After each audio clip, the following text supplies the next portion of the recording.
students, Assalamu alaikum.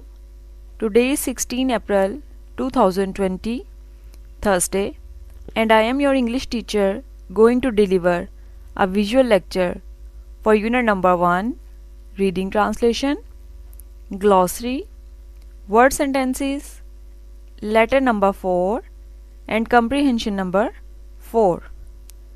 My lecture is for 9th, P1, N1, boys and girls. Dear students, hope you are fine. If you have any problem and queries about the previous lecture, you may ask. As you know students, we have started our lesson number 1 from the textbook as a summer vacation homework, The Savior of Mankind, इंसानियत का निजात दहिंदा. Before starting paragraph 8, we will overview our previous lecture. In the previous lecture, we read about the condition of Arabia before Islam, the mission of Rasul sallallahu alaihi wasallam, as well as his teaching which has changed the world. So now let's move to paragraph 10. Such a thorough transformation of man and society owes to the Rasul's deep faith in Allah Almighty, to his love for humanity, and to the nobility of his character. Reading translation करते हुए जैसा कि मैंने आपको हर lecture में ये बात बताई है कि जब भी हम रीडिंग ट्रांसलेशन करते हैं तो वर्ड टू वर्ड ट्रांसलेट करते हैं, उसके साथ साथ सेंटेंस वाइज ट्रांसलेशन भी करते हैं. वर्ड टू वर्ड ट्रांसलेशन करवाने का मकसद आपको हर लफ्ज़ का मतलब समझाना है और आपका कॉन्सेप्ट क्लियर करना है, लेकिन आपने पेपर में चूँकि सेंटेंस वाइज ट्रांसलेशन लिखना होती है, इसलिए आपने अपना फोकस जो है वो सेंटेंस वाइज ट्रांसलेशन पे ही करना है. ठीक है, क्लास में भी जब आप सुनाते हैं तो सेंटेंस वाइज ट्रांसलेशन सुनाते हैं, तो आप जब याद करेंगे तो इसको सेंटेंस वाइज ही याद करेंगे.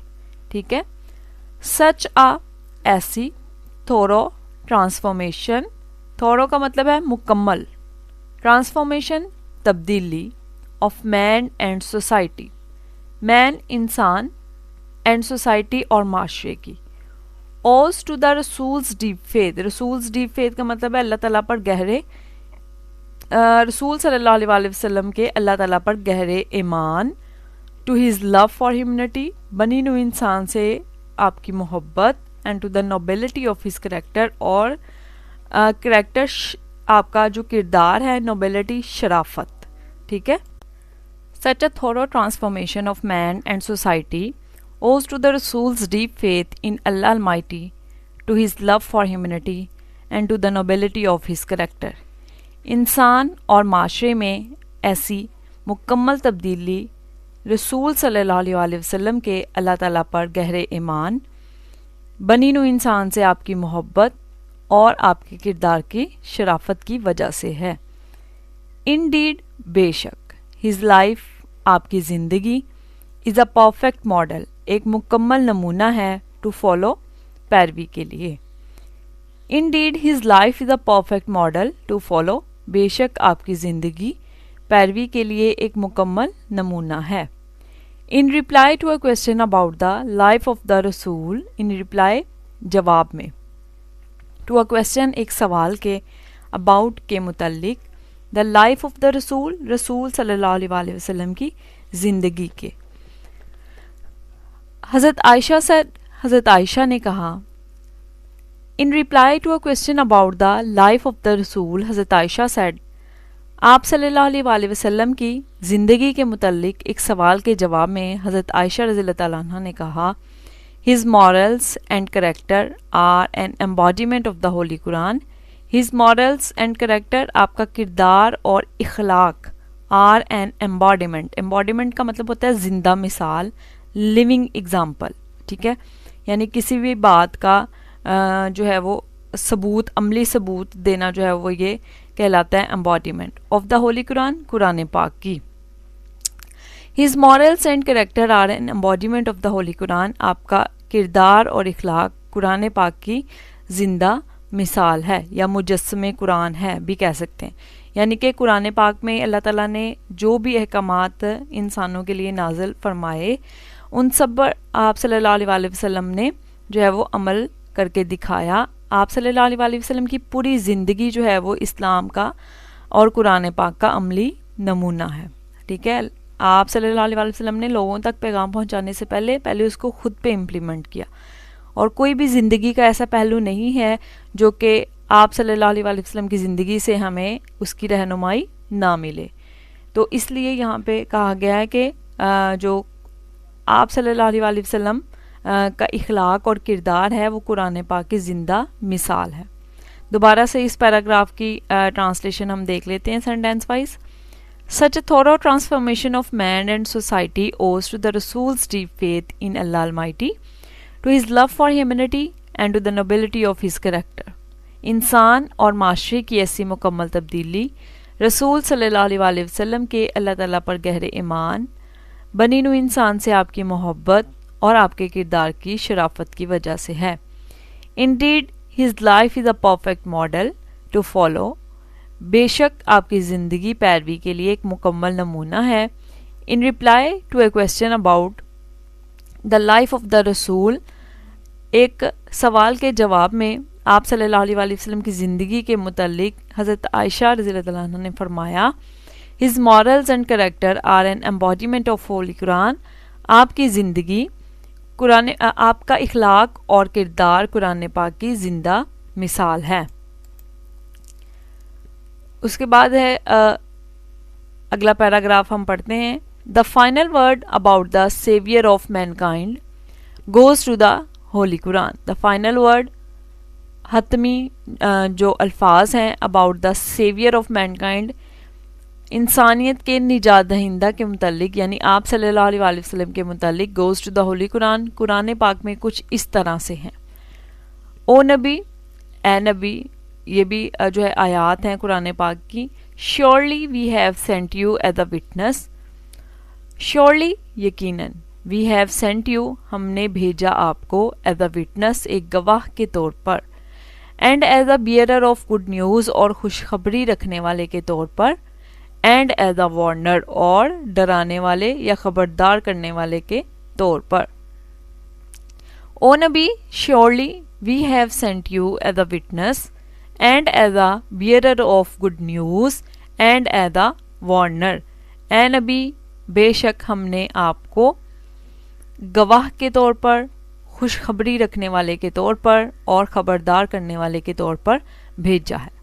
And as one inviting to Allah, और अल्लाह ताला की तरफ बुलाने वाले के तौर पर, बाय हिज परमिशन आपकी इजाज़त से, and as a light giving torch और नूर हदायत के तौर पर, और उसकी इजाज़त से अल्लाह की तरफ बुलाने वाले और नूर हदायत के तौर पर। ठीक है, दोबारा से इस पैराग्राफ की जो ट्रांसलेशन हम सेंटेंस वाइज देख लेते हैं। The final word about the saviour of mankind goes to the holy Quran. Quran पाक में इंसानियत के निजात दहिंदा के मतलब हतमी अल्फाज यूँ हैं, O Nabi, surely we have sent you as a witness and as a bearer of good news and as a warner. ए नबी, बेशक हमने आपको गवाह के तौर पर, एक खुशखबरी रखने वाले के तौर पर और एक खबरदार करने वाले के तौर पर भेजा, and as one inviting to Allah by his permission and as a light giving torch, और उसकी इजाज़त से अल्लाह की तरफ बुलाने वाले के तौर पर और नूर हदायत के तौर पर। ठीक है, ये हमारी रीडिंग ट्रांसलेशन थी। अब तक हमने अपना लेसन नंबर 1 जो है रीडिंग ट्रांसलेशन के तौर पे कंप्लीट कर लिया है। इसमें आपको मैंने जो है वो प्रीवियस लेक्चर्स में भी जैसा कि गाइड किया कि आपने अपनी जो नीट नोटबुक है जो आपने समर वेकेशन होमवर्क के लिए जो है वो इंग्लिश की तैयार की है, उसमें with margin line properly date mention करके नोटबुक अपनी प्रिपेयर करके आपने उसमें इसकी सारी ट्रांसलेशन लिखनी है, पैराग्राफ के नंबर देते हुए। इंग्लिश लिखने की ज़रूरत नहीं है, सिर्फ आप ट्रांसलेशन लिखेंगे ताकि आपकी जो इमला की गलतियां हैं वो भी आपके साथ साथ कवर होती जाएं। फिर जब आप कोई भी टेस्ट करते हैं तो मैं इसके बारे में भी आपको बता दूं कि आप अपना जो समर वेकेशन होमवर्क वाला रजिस्टर या नोटबुक है नीट, उसी में आप अपना test date wise test number 1 test number 2 इस तरह से लिखते हुए करते हैं, ठीक है। और उसी पे आप जो है वो अपना सेल्फ चेक कर लेते हैं, ताकि अगले दिन जब आप चेक करें तो आप के पास वो मौजूद हो, आप उसी पे उसको चेक कर लें। ये जो आपका नीट रजिस्टर या नोटबुक है, ये आप जब स्कूल वापस आएंगे समर वेकेशन के बाद, तो आप अपना जो ये समर पैक है ये हमें जो है वो हम आपसे ये कलेक्ट करेंगे, ठीक है। तो आपने इसलिए इसको प्रॉपरली प्रिपेयर करना है। अच्छा जी, इसके अलावा इस रीडिंग ट्रांसलेशन में लेसन नंबर 1 की अगर कोई आपको प्रॉब्लम हो तो आपने जो है वो मुझसे पूछ सकते हैं आप without any hesitation. Reading translation के बाद जैसे कि आप जानते हैं कि हमने इसकी ग्लॉसरी और वर्ड सेंटेंसेस, वर्क पेजेस वगैरह करने हैं। सबसे पहले जो है वो हम इसकी ग्लॉसरी को देखेंगे। आपकी टेक्स्ट बुक पे बेटा पेज नंबर है 5, जहाँ पे आपकी ग्लॉसरी है। ग्लॉसरी के बारे में मैं आपको गाइड कर दूं। P1 N1 आपको मैंने पहले भी इसके बारे में बताया बेटा। N1 के वो स्टूडेंट्स जो कि फर्स्ट टाइम ग्लॉसरी प्रिपेयर कर रहे हैं किसी भी चैप्टर की, उनको दोबारा से मैं गाइड कर दूं। ध्यान से बात सुनिएगा। आप ग्लॉसरी जब आप किसी भी चैप्टर की तैयार करते हैं, सबसे पहले तो ग्लॉसरी क्या है, इसको हम क्यों याद करते हैं, ये क्वेश्चन आपके जहन में आएंगे, ठीक है। ग्लॉसरी क्या है? ग्लॉसरी किसी भी चैप्टर में के एंड पे एक जो है वो प्रॉपर आपको वर्ड्स और उसके जो है वो मीनिंग्स दिए जाते हैं, वोकैबुलरी आपकी जो है वो इम्प्रूव करने के लिए। लाइक इसमें वर्ड्स हैं अनपैरेलल्ड, डियोन्स, डैज़लिंग, ये वो वर्ड्स हैं जो आपके यूनिट नंबर 1 को पढ़ते हुए आपने देखे हैं। इन वर्ड्स के मीनिंग मैंने आपको उर्दू में भी लिखवाए हैं, ठीक है। ग्लॉसरी में यूँ है कि आपको वर्ड और उनके सामने उनके जो हम मानी लफ्ज़ होते हैं, सिनोनिम जिसे हम इंग्लिश में कहते हैं, यानी कि वही मतलब उसका होता है, ठीक है, लेकिन वो सिनोनिम होते हैं। जैसे उर्दू में मुतरादिफ होते हैं अल्फाज के, हम मानी अल्फाज होते हैं, ठीक है। इसी तरह से ये वर्ड्स आपको दिए जाते हैं यहाँ पे वर्ड्स और सिनोनिम्स की फॉर्म में। अब हम इसको याद क्यों करते हैं? याद हम इसको इसलिए करते हैं कि आपका जो ऑब्जेक्टिव पार्ट है 9th क्लास बेटा, आपका एग्जामिनेशन पॉइंट ऑफ व्यू से अगर हम इसे देखें तो आपका जो ऑब्जेक्टिव पार्ट है जिसमें सेकंड और थर्ड पोर्शन आपका स्पेलिंग वाला और सिनोनिम वाला होता है, ठीक है। जिसमें आप ये जो वर्ड्स हैं अनपैरेलल्ड, डियोन्स, डैज़लिंग, ये सारे जो वर्ड्स हैं इनको आप करते हैं तैयार स्पेलिंग के साथ। इसके साथ साथ हम करते हैं इनके जो सामने दिए गए लफ्ज़ हैं इनको भी तैयार। ये आपका थर्ड पोर्शन बन जाएगा ऑब्जेक्टिव का। यानी हम इनको क्यों याद करते हैं ग्लॉसरी को? अपने ऑब्जेक्टिव की प्रिपरेशन के लिए 2 पार्ट्स उसके कवर होते हैं ग्लॉसरी से। मोस्टली यूँ कह लें कि 80% आपका जो स्पेलिंग वाला पोर्शन और आपका जो सिनोनिम वाला पोर्शन है वो ग्लॉसरी से आता है। चैप्टर्स आपके हैं टोटल 12 पूरी बुक में, जिसमें हर चैप्टर के एंड पे ग्लॉसरी दी गई है। तो हर चैप्टर की ग्लॉसरी तैयार करने के बाद आपका ऑब्जेक्टिव पेपर तकरीबन सेकंड और थर्ड पोर्शन आपका तैयार हो जाता है, ठीक है। बहुत कम MCQs ऐसे हैं जो कि चैप्टर में से आते हैं, वरना ज़्यादातर ग्लॉसरी में से ही आते हैं। अब ये भी क्वेश्चन क्लियर हो गया कि ग्लॉसरी क्या है, ठीक है, और जो है वो इसको हमने क्यों याद करना है। अब इसको याद कैसे करना है, ये क्वेश्चन आपके जहन में आया होगा।